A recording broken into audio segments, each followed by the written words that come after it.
ઇતિહાસની અંદર બનેલી આ 3-4 ઘટનાઓ પૈકીને આ એક ઘટના છે કે ઇતિહાસમાં આજ સુધીમાં 3 કે 4 મેક્સિમમ ઘટનાઓ બની છે. દાન કોને કહેવાય? એમાં પાટીદાર સમાજની આ વાત છે, પટેલ સમાજની આ વાત છે. અમરેલી જિલ્લાનું તોરી રામપર ગામ, અને તોરી રામપર ગામની અંદર એક રાઘવજી પટેલ કરીને મોટા મોભી, એ ગામના આગેવાન, આ ગામના પ્રતિષ્ઠિત વ્યક્તિ, અને એ વ્યક્તિના આમના ઘરના એટલે જમનાબા, અને એમના એક દીકરો એટલે દીકરો ડાયો, એમના લગ્ન થાય, ઘર પરિવાર ખૂબ સુખેથી ખૂબ મોજથી રહે. 15-20 વીઘા 25 વીઘા જમીન, પાણીવાળી જમીન, એટલે સરસ મજાની વીઘા એ ખેડે, વાવેતર કરે, એમાંથી જે પણ થાય, પણ ખૂબ સંતુષ્ટ પરિવાર, અને ડાયો અને વ્યસન મુક્ત પરિવાર હતો. એટલે દીકરા ડાયાના લગ્ન પણ જલ્દી થઈ ગયા. દીકરા ડાયાને ઘેર ગંગા નામની સ્ત્રી છે એ પરણીને આવે છે. અને ગંગા એટલે એવી ગંગા કે જ્યારે તમે એમ થાય હરિદ્વારની અંદર તમે ગંગાને જુઓ, નિર્મળ વહેતી, એની બોલી, એની ભાત, એનું ચાલવાનું, એનું બોલવાનું, ઉઠવાનું, ઘરમાં બધાની સાચવણી, પતિની સેવા, રાઘવજી પટેલને જમનાબાની સેવા, ખૂબ એમ કહી શકાય એકો એવી સ્ત્રી કે આખું ગામ એને વખાડે કે દીકરાની વહુ મળે ને તો ગંગા જેવી મળે, આવી સ્ત્રી. અને એમ કહેવાય કે સુખી સંપન્ન પરિવાર હોય ને એની વચ્ચે ક્યાંક કોકની નજર લાગે. આ ડાયો રોજ સવારમાં પોતાની 4-5 વાગે ગાડું લઈ અને વાડીએ જાય, એટલે 2-5 ગામના લોકો ગાંજો પીવે, અને રોજ ડાયાને એવું કે ડાયા ગાંજો પીવા હાલ. ડાયો એમ કે ના રે બાપુ, મારા બાપુ મને મારે, હું 2-5 રૂપિયાનું હજી દાન કરી આવું ને. આજથી 240 વર્ષ પહેલાંની આ ઘટનાની હું તમને વાત કરી રહી છું. પટેલ પરિવારને આંગણે આ સત્ય ઘટના બની છે, એની વાત છે. મારા બાપુએ કે હું 2-5 રૂપિયાનું દાન દઈ આવું ને તો મને મારે નહીં, પણ આવા હું ગાંજા પીવા બેહું ને તો મને મારે. એટલે રોજ પેલા એવા ગાંજેડીઓ હોય ને એવું કે તું જોઈ કે તું રોજ તારે વાડીએ કામ કરવા જાસ ને, તું કે ડાયા એક વખત ગાંજાની શર્ટ માર ને તું, એટલે એ કે તારું જેટલું પણ દિવસનું કામ છે ને ફફડાટી બોલાવતું, બપોર સુધીમાં તારું કામ થઈ જાય. આ 1 મહિના સુધી રોજ એક જ વ્યસન, એક જ વાત ચાલે કે રોજ પેલો નીકળે ને ગાડું લઈને એટલે એમ કે હાલે અહીંયા, રોજ પેલો નીકળે એટલે કે હાલે અહીંયા, રોજ ના પાડે. પણ એમ કહેવાય કે પથ્થર ઉપર પાણી ઢોળાય ને તો પથ્થરની એ તે ધાર હોય ને એ તૂટે ખરી. એટલે માણસનું મગજ છે ને એની પથ્થર જેટલું જ મજબૂત નથી. એટલે એક વખત ડાયાને એવું થયું બરોબર છે, એકાદી વખત લઈને ગાંજો ચાખવા દે ને શું ફેર પડે છે, જોજો વ્યસન તમને કયા માર્ગે લઈ જાય. એની સાથે બેસે છે અને એક શર્ટ મારે ને તો એ શર્ટ ડાયરેક્ટ એના મગજની અંદર ચડી જાય, એને આ ગાંડા ગદોડવા મળે. અને પછી આ લોકો જે 4-5 ગાંજેડીઓ હોય ને એને એવું લાગે કે હવે આને કાબુ ગુમાવ્યો છે, આપણે એમ કરીએ એને ગાડામાં ભરીએ ને એને વાડીમાં મૂકી આવીએ. એટલે એ ગાડામાં ભરે ને એને વાડીમાં મૂકી આવે. સવારમાં દી ઉગે એટલે બધાને ઘરેથી એમ છે કે આ ડાયો છે એ વાડીએ ગયો છે, પણ વાડિયાની અંદર આખો દી પોતે ગાંડા ગદોડે, પોતાને એના મગજની અંદર ગાંધો ચડી ગયો હતો. અને પેલા વ્યક્તિઓ હતા ને એ છુપાઈ ગયા, એને ખબર જ નહીં કોણ ક્યાં છે. સાંજે દી ઢેળો, ગાડું વાડીએથી પાછું ન આવ્યું, એટલે જમનાબાઈએ એવું કીધું સાંભળો છો? અને સાંભળો છો શબ્દ એટલે પહેલાંના સમયની અંદર, અત્યારે તો નામથી બોલાવો તમે, દીપક ને રાજેશ ને રવિન, પણ ત્યારના સમયમાં એ કેવું કહેતા કે સાંભળો છો, એટલે ખબર પડે કે એકબીજાને પૂરકને શબ્દોને બોલાવે. નકર મોટો દીકરો હોય કે મોટી દીકરી હોય ને એમના નામથી બોલાવતા. એટલે રાઘવજી પટેલ કે ખોખારો ખાઈને કે હા, તો કે હાંજ પડી દી ઢળ્યો, હજી એ કે ગાડું ન થયું હોય કે હજી આપણો દીકરો છે એ હાંજે પાછો ન થયો. તમે એમ કરો ને, જાઓ ને જોવો ને કે હજી આ રોકાઈ ક્યાં ગયો. એમને તો આજે કામે એટલું બધું નહોતું. રાઘવજી પટેલ છે એ દોટ મૂકે છે અને વાડીએ જાય છે, જુએ છે કે એ ડાયાએ પોતાના કપડાં છે એ કાઢી નાખ્યા હતા. ડાયો હતો એ હાવ ગાંડો ગદોડતો હતો, એના જે બળદ હતા એ કે કેટલું ઘાસ ચરી ગયા હતા.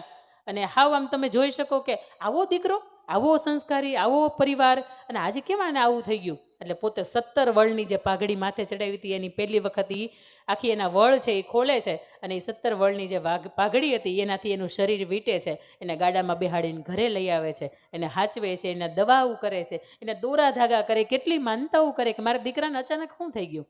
પણ એનો ક્યાંય સચોટ તારણ નથી મળતું કે એને થયું છે શું. ગંગા એને સાચવા, હજી તો પરણ્યાના 6 જ મહિના થયા હતા. એમના પતિદેવની સાથે ખૂબ સેવાની, ખૂબ સરસ મજાની જિંદગી જીવતી હતી. પણ ઘટના આવી બની, હાવ ગાંડો થઈ ગયો. કોઈને બોલવાની ભાન નહીં, ખાવાની ભાન નહીં, નાવાની ભાન નહીં, કપડાં પહેરવાની ભાન નહીં. પણ એ ડાયાને આખોય પરિવાર ભેગો થઈને સાચવે. આખા ગામની અંદરથી ઘણા લોકો આવ્યા કે તમે અહીંયા બતાવો, ન્યા ગયા, અહીંયા બતાવો, તમે ન્યા ગયા, અહીંયા ધૂપ ધુવાડા કરો, બધું જ કરી જોયું. છતાંય તે ડાયાના મગજની અંદર કાંઈ ફેર ન પડે. અને બને છે એવું કે એક વખત બધા શાંતિથી સૂતા છે અને રાત્રે ડાયો છે એ પોતાનું ઘર છોડીને ચાલ્યો જાય છે. એને ખૂબ ગોતે છે, એને નદી, નાળા, પથ્થર, ડુંગરા, કોતર બધું જ ગોતે, પણ એ ડાયો ક્યાંય મળે નહીં. એટલે ગામના લોકોએ એવું કીધું કે હજી દીકરી નાની છે, એમના પપ્પાને ત્યાં એને મોકલી દો. ગંગાને એમના પિયરે એમને મોકલી દે છે. અને આ ડાયાને ગોતવા માટે ખૂબ મહેનત કરી પણ કંઈ ડાયો મળતો નથી. આ બાજુનું ધારગણી ગામનું ઢીંગીધરાનું શેલ નદીના કાંઠે આવેલું ધારગણી નામનું ગામ, અને ગામને આંગણે એક પનિહારી પાણી ભરીને આવે. અને ગંગાના વેવાળ છે ને એ ગામના આગેવાન ભવાન પટેલની સાથે કર્યા. અને ભવાન પટેલ આધેડ ઉંમરના હોય, એમના પત્નીને સર્પદંશ થયો હોય ને એમનું મૃત્યુ થયું હોય ને 2 વર્ષનો નાનકડો દીકરો હોય, અને પરિવારમાં આગળ પાછળ હોય નહીં. એટલે કોઈએ કહ્યું કે ગામ સારું છે અને એમના ગામના ધણી છે એ સારા છે. આ ભવાન પટેલ એટલે એક મોટું માથું છે. જો તમે ત્યાં તમારી દીકરીને આપો તો આ દીકરી છે ને ક્યારેય દુઃખી ન થાય. એટલે ગંગાના સગપણ છે ત્યાં કરવામાં આવે. ગંગા આમલીયારે એક પાણી ભરવા માટે જાય અને ખળખળ વહેતું પાણી અંદર પોતાને ગાગર ભરતી હોય. એટલે ત્યાં કોઈ કંઈક વ્યક્તિ આવે કે જેના વાળ લાંબા લાંબા થઈ ગયા હોય, દાઢી મૂછું એની મોટી મોટી થઈ ગઈ હોય, અને મેલો ઘેલો એક ભિખારી જેવો એક વ્યક્તિ આવે અને ત્યાં જઈને બેનને એવું કહે કે પાણી પીવડાવશો. ગંગાની ને એ વ્યક્તિની નજર આમને સામને મળે અને એવું કહે કે હાલ્યો પાણી આપું. એને પાણી પાય, પણ ક્યાંક એને મનની અંદર ક્યાંક લાગે ક્યાંક કોણ હશે, આ કેમ અવાજ જાણીતો લાગે છે. પણ ગંગા વિચાર્યા કરે અને હજી તો એ પાણી પાઈને હાલતી થતી હોય એટલે એવું કહે છે કે થોડુંક જમાડશો. એટલે પેલી ગંગા છે એ પેલા વ્યક્તિને એવું કહે છે કે કંઈ વાંધો નહીં, આવો ને આંગણે, હમણાં મારે હાંજ પડે, મારે ધણી આવશે ગાડા લઈને, હું તમને જમાડું, વાંધો નથી. એ ગામને આંગણેથી પોતાના ઘરને આંગણે લઈ આવે છે અને ત્યાં બેસાડે છે. તો વિચારે છે કે હજી 4-5 વાગ્યાનો સમય છે, ખીચડી રાંધવાને હજી વાર છે, તો શું કરવું જોઈએ. તો કે હું એમ કરું કે ત્યાં સમયમાં આજથી 250 વર્ષ પહેલાં દાદાઓ સાક્ષી હશે કે કોઈ પણ મહેમાન આપણે આંગણે આવ્યા હોય ને એટલે એને દહીંનો કટોરો તાહણી ભરે અને એની અંદર સાકરનો ભૂકો નાખે અને એ એને પીરસવામાં આવતું કે કોઈ પણ ટાણે મહેમાન આવ્યા હોય ને તો એ ધરાય રહે થોડીક વાર માટે, હજી ભોજનની વાર હોય ત્યારે. એટલે એને તાહણી ભરીને દહીં આપે છે અને એની અંદર સાકરનો ભૂકો આપે છે અને પેલા માણસનું તૃપ્ત થાય છે, એને જઠરાગ્નિની શાંતિ મળે છે, એટલે એ માણસ સૂઈ જાય છે. સાંજે રાઘવજી અને સાંજે ભવાન પટેલ ઘરે આવે એટલે ગંગા વાત કરે કે આપણે ત્યાં મને એક માણસ પાણી માગતો હતો અને એને ભૂખ લાગી હતી એટલે ઘરે લઈ આવ્યો છું, ઘરે હું લાવી છું, હવે એને મેં ત્યાં બેસાડ્યા છે, એ સૂઈ ગયા છે, એટલે હવે તમે એમ કરજો કે તમે ત્યાં બહાર ખાટલો ઢાળજો કે મહેમાન વયા ન જાય. આખી રાત ગંગા છે એ વિચાર્યા કરે છે કે કોણ છે, અવાજ કેમ જાણીતો લાગે, ચહેરો કેમ જાણીતો લાગે છે, અને ક્યાંક એને ઝબકે છે મનની અંદર કે અમારું આગલું ઘર તો નથી ને, અમારો ધણી તો નથી ને. ભવાન પટેલને ઓરડાની અંદર બોલાવે છે ને ભવાન પટેલને કહે છે કે સાંભળો છો, આ પરણીને આવી તમારી મારી વચ્ચે કોઈ સંબંધ નથી, આ હું દીકરાને માટે આવી છું અને આજે મેં તમારી પાસે કાંઈ નથી માગ્યું, હું એક વસ્તુ તમારી પાસે માગું છું, આપશો. અને ભવાન પટેલ એમ કહે છે કે હા ગંગા માગે ને, તારો હક છે. એટલે ત્યારે ગંગા એવું કહે છે કે આપણે આંગણે જે મહેમાન આવ્યા છે ને, મને એવું લાગે છે ક્યાંક મારું આગલું ઘર છે, ક્યાંક મને એવું લાગે છે કે હજી મારી એની સાથે વર્ષો જૂનો સંબંધ છે, નાતો છે. તમે જાઓ ને જેને પૂછો ને કે એનું નામ શું છે, એનું ગામ શું છે, એનું કુળ શું છે, એમના સંતાનો કે એમની પત્ની કંઈ છે કે નહીં, જો એમને યાદ આવે તો ઠીક છે, નકર મને એવું લાગે છે એટલે હું તમને પૂછું છું. એટલે ભવાન પટેલ છે એ આંગણામાં ફળિયામાં જાય છે, સવારમાં વહેલી પરોઢ 4-5 વાગે છે અને ત્યારે એ માણસ જય શ્રી કૃષ્ણ કરતો કરતો આળસ મરડતો ઉઠે છે. અને એમ કહેવાય કે વર્ષો જૂનો કોઈ નશો કે ગાંજો ચડી ગયો હોય ને તો એનું ઉતારવાનું સાધન એટલે દહીંની અંદર તમે સાકરનું મિશ્રણ કરીને પાવ ને એટલે માણસને વર્ષો જૂનો ગાંજો જે મગજની અંદર ચડી ગયો હોય ને ઉતરી જાય. પણ બનવા કાળે બન્યું કે આપ્યું એને અને એનાથી એનો ગાંજો છે એ ઉતરી ગયો. સવારમાં ઉઠ્યો એટલે આળસ મળતો ઊભો થયો અને ભવાન પટેલને પૂછે છે કે હું ક્યાં છું, હું કોણ છું. ભવાન પટેલ પૂછે છે મહેમાન તમારું નામ શું, તો કે ડાયો. તો કે તમારું ગામ કયું, તો કે તોરીરામ પર. તો કે તમારા બાપુનું નામ, તો કે રાઘવજી પટેલ. તો કે મારે તો એક પત્ની છે ગંગા, બહુ ડાય છે, પણ હું અહીંયા ક્યાં છું. અને ત્યારે ભવાન પટેલ એવું કહે છે કે બાપ તું જ્યાં છો ને ત્યાં બરોબર ઠેકાણે છો, લે આ મારા કપડાં, તું નાહી ધોઈ લે અને અમે તારા ગામ તને મૂકી જાય. ઘરને આંગણે આવે છે, ઓરડાની માલિપા આવીને ગંગાને એવું કહે છે કે ગંગા મહેમાન છે ને, હાલ આપણે એને મૂકવા જવું છે, તને જેટલા તારા ઘરેણા તું ત્યાંથી લાવી છો, તને અહીંથી ચડાવ્યા છે, જેટલા પણ ઘરેણા છે ને એને તું પહેરીને તૈયાર થઈ જાય, આપણે મહેમાનને મૂકવા જવું છે. અને ત્યારના સમયમાં આપણે ઘૂમટો તાણતા એટલે એને મહેમાનનું પછી મોઢું જોયું ને, તૈયાર થઈ ગયા મહેમાન, એક ગાડાની અંદર બેસીને જાય છે અને તોરીરામ પર ગામની અંદર આવે છે ને ત્યાં પૂછે છે કે રાઘવજી પટેલનું ઘર ક્યાં છે. ઘરને આંગણે ઊભા રહે છે ને જ્યાં રાઘવજી પટેલને સાથ પાડે છે ભવાન પટેલ કે રાઘવજી પટેલ. એટલે પટેલ અંદરથી હોંખારો ખાતા ખાતા, દીકરાને ખોયાનું દુઃખ હતું, દીકરાની વહુવારું હવે ઘરમાં નહોતી ને 2 જણા વૃદ્ધોવસ્થામાં રહેતા હતા. અંદરથી આમ નેજવા કરીને કહે છે કે હા આવો ને મહેમાન આવો.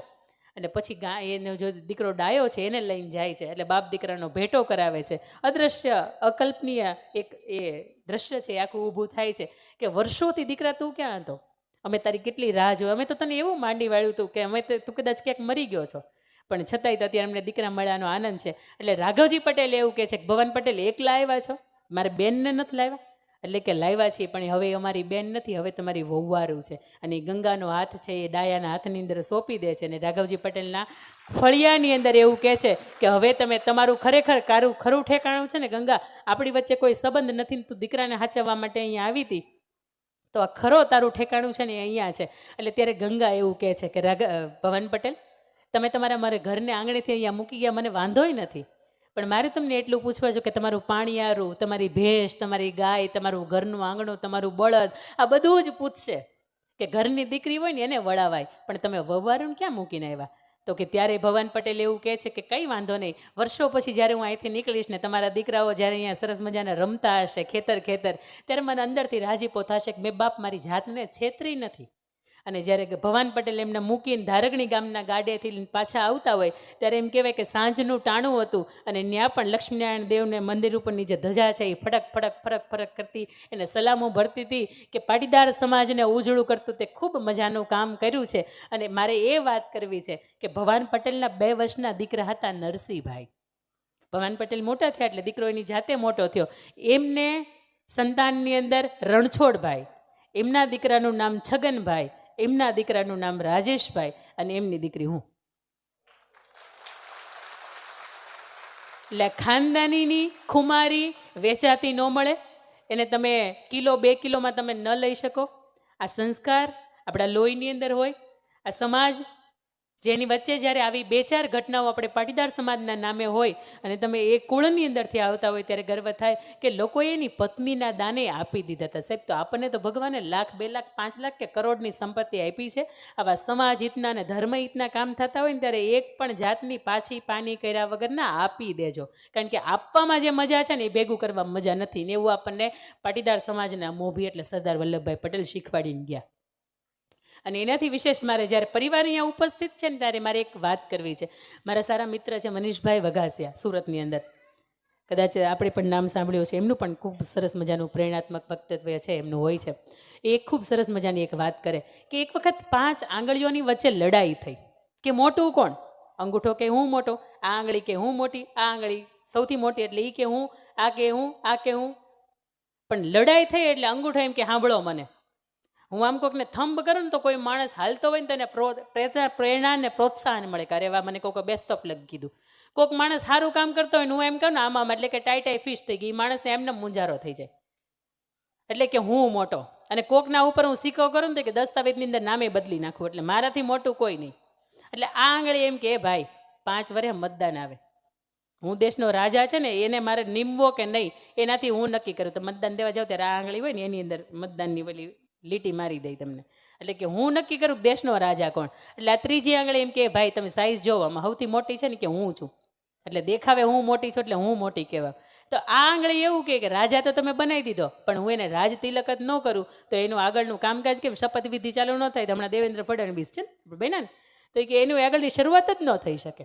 ત્યારે આ ટચલી આંગળી એવું કે ભાઈ તમારે બધા કરતાં ઇમરજન્સીમાં હું કામ લાગુ. સાંભળો, હું એ અર્થની અંદર નથી કહેતી. ઇમરજન્સીનો મતલબ એવો થાય કે ભગવાન શ્રી કૃષ્ણને ખબર હતી કે 5 આંગળીમાંથી જો અંગૂઠાનો કે 4 આંગળીઓનો સહાય લેશું ને તો મોટો છે ને એની બહુ મોટાઈ કરશે. એટલે ગોવર્ધનને જ્યારે ઉઠાડવો હતો ને ત્યારે સૌથી નાની એટલે ટચલી આંગળીથી શરૂઆત કરી હતી ભગવાને અને ગોવર્ધન ઉઠાવ્યો હતો. આ 5 બાતતી હતી, એનું કંઈ સોલ્યુશન મળ્યું નહીં. બધાને એમ હતું કે હું મોટો, કોકને એમ થાય કે હું મોટો, કોક એમ થાય કે પરિવારથી મોટો, કોક એમ થાય કે મેં એ બધાને ભેગા કર્યા એટલે હું મોટો.